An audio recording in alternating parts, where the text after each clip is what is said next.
você também acha um absurdo tanta corrupção na política, não é?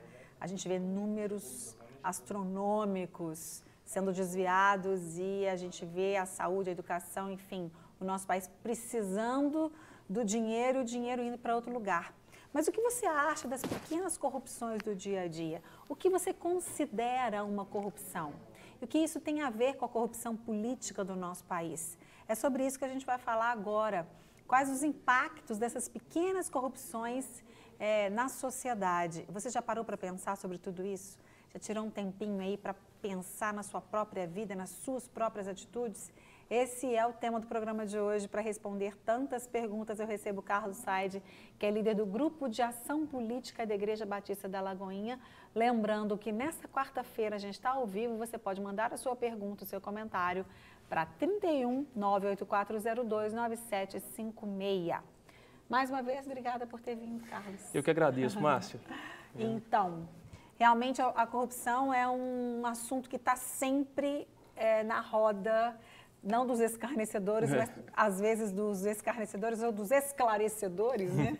Mas a gente que é brasileiro, principalmente agora, a gente está às vésperas de eleição, em um momento muito difícil pelo qual o Brasil está passando. Então, todo lugar que a gente vai, em todo lugar que a gente está parou para conversar alguma coisa, essa palavra sempre surge.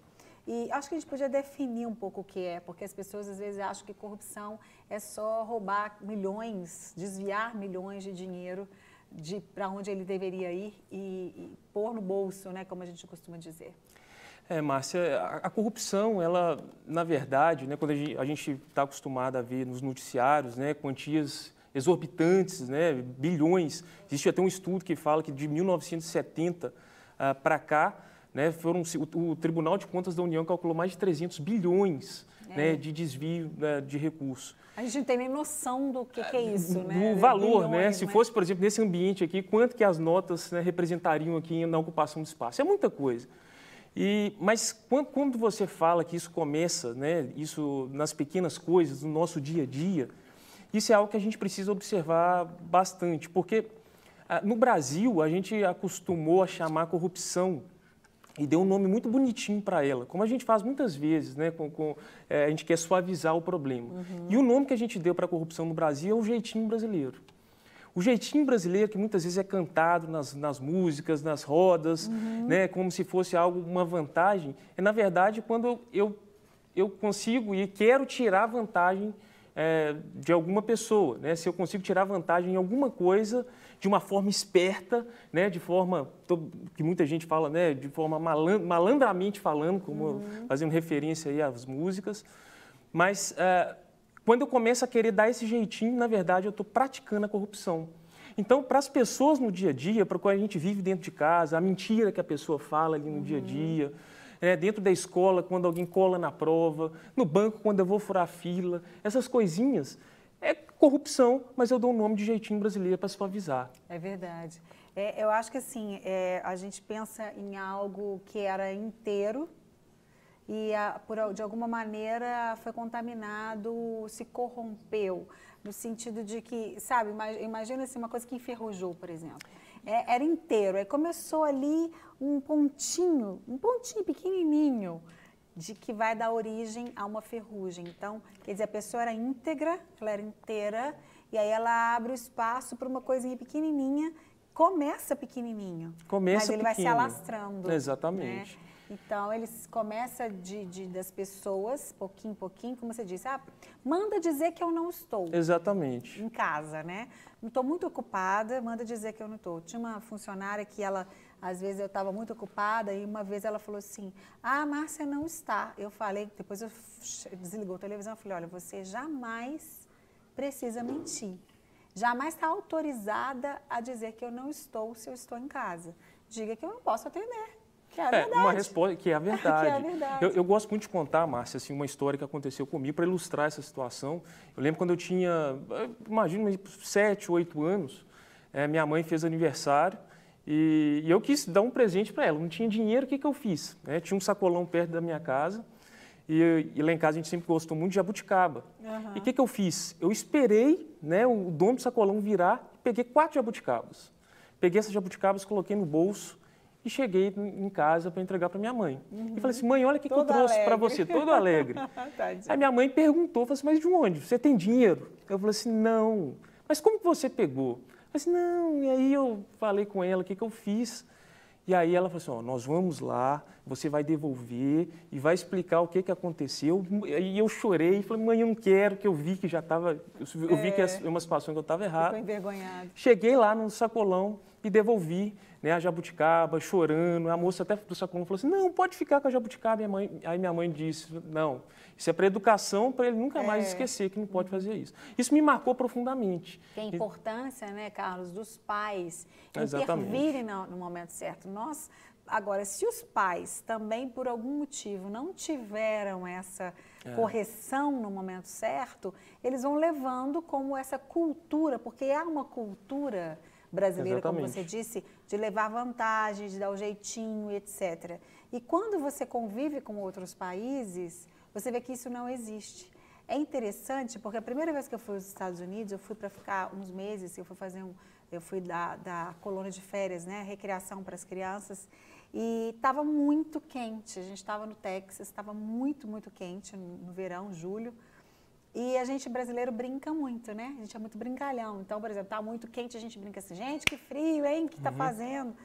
E eles são tão de palavra que eles não entendem que isso é uma brincadeira. E quando eu brinquei assim, uma vez, eles, como assim, frio? Você tá com frio?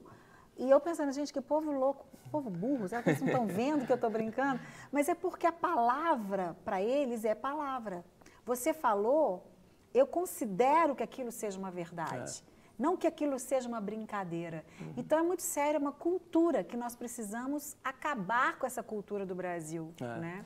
Não, isso está muito enraizado. Eu, por exemplo, diversas vezes viajando a trabalho e parando assim, em alguns lugares para fazer um lanche, né, na hora de fazer o pagamento ali, a pessoa pergunta quanto que você quer que coloque a nota fiscal, né, sabendo que eu vou pegar reembolso da empresa. Sim. Então, se eu gastei R$30, eu falo 50, ele coloca 50, eu chego na empresa e tem R$50 de reembolso. Isso já virou cultura. Tem lugares que eles já perguntam, eles nem esperam você falar que você quer uma nota num valor diferente. E às vezes, quando é do governo, então, é pior, né? Porque eles acham assim, paga imposto, é do governo mesmo, eles roubam, então não tem problema. Eu fiquei sabendo que tem ministérios, empresas do governo, que às vezes eles não viajam e lançam que viajaram. Sim. Né? Eu vou viajar. E aí uma pessoa que eu conheço, que trabalha nesse lugar, eles falaram para ela, você é boba, menina, por que você também não faz isso?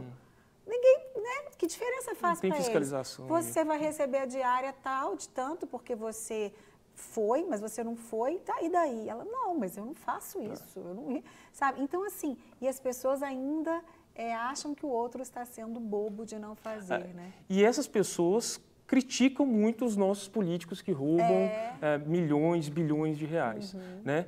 E a verdade é, se elas estivessem no mesmo lugar que eles, fariam até pior. Porque estão acostumadas. E a Bíblia fala também de ser fiel no pouco que Deus vai colocar sobre o muito. Se você não é fiel no pouco, no muito você também não vai ser. Com certeza. Então, essa é uma realidade, né? E a gente vê, né, algo que é dentro da nossa cultura também muito forte, que é o futebol. Né? Como que o futebol, o jeitinho, né? Ele também está muito presente. A gente recentemente já assistiu a Copa do Mundo, né? E toda aquela hora de simular falta, né? Que o nosso principal jogador fazia. Ficou um vexame no mundo inteiro. E aqui passou a ser uma piada, porque ele sofria falta, mas não precisava, né, simular daquela forma e fazer o que ele fez. Verdade. Mas isso passou a ser algo cultural, né, das pessoas valorizarem, das pessoas exagerarem e acaba que os nossos políticos simplesmente são o reflexo disso. E o pior, né, Carlos, o caso que você citou, que um jogador de futebol, ele é um exemplo para as crianças. Sim, claro. Ele é um referencial para as crianças do Brasil que querem ser jogadores. Sim. Então, eles se espelham nessas pessoas e acabam aprendendo, né? Então, é muito triste isso. A gente vê, eu via, talvez você tenha visto um vídeo, já vi várias vezes, de um jogo na Dinamarca, se não me engano, que o jogador estava na área adversária, né? E ele, aliás, o jogador estava na área de defesa dele e ele confundiu um apito da torcida e pegou a bola e deu para o goleiro. E o juiz marcou pênalti, porque o juiz não sabia, né? E aí, eles foram lá, os jogadores foram lá, conversaram com os técnicos, e ele falou assim, não, mas eu confundi, eu achei que você tivesse apitado e tal. Enfim, o jogador do time adversário foi bater o pênalti e eles acreditaram nele e tudo, e o cara foi e bateu para fora, de propósito. Nossa. Quer dizer, eu falei, meu Deus, será que um dia... O nível. A gente, o nível. Né, Será que um dia a gente vai chegar nesse nível, não é? E principalmente no esporte, que eles fingem que estão recebendo pênalti na área. Quando um jogador é honesto de admitir, fala, não, fui eu. Não, foi mão. Aí vira notícia. Recentemente, né? Isso aconteceu num jogo entre Corinthians e São Paulo, que um jogador, o juiz, ele deu falta, e na hora que ele deu falta, ele foi advertir já com cartão amarelo, e o adversário falou assim, opa, não foi ele que fez a falta. Pois é. E no final do jogo, ele foi amplamente criticado, inclusive pelo próprio treinador dele, do São Paulo. Isso é muito triste, né? É triste. Nós precisamos pensar, repensar, e mudar de postura e não desistir, né? Porque a gente acha que às vezes está impossível. Existe, Márcia, é bem interessante quando a gente ouvia assim, os principais órgãos de combate à corrupção no mundo, a Transparência Internacional, uma delas, ela lista 5 pilares para acabar com a corrupção. Né? A gente poderia ficar aqui horas e horas falando, mas basicamente é promover a transparência dos órgãos públicos, fortalecer a gestão pública, reduzir a impunidade e os últimos 2, né, que é estimular o controle social, que é a participação das pessoas, né, na vida pública, né, da cidade, do estado, da nação, e o último que é promover ações de educação.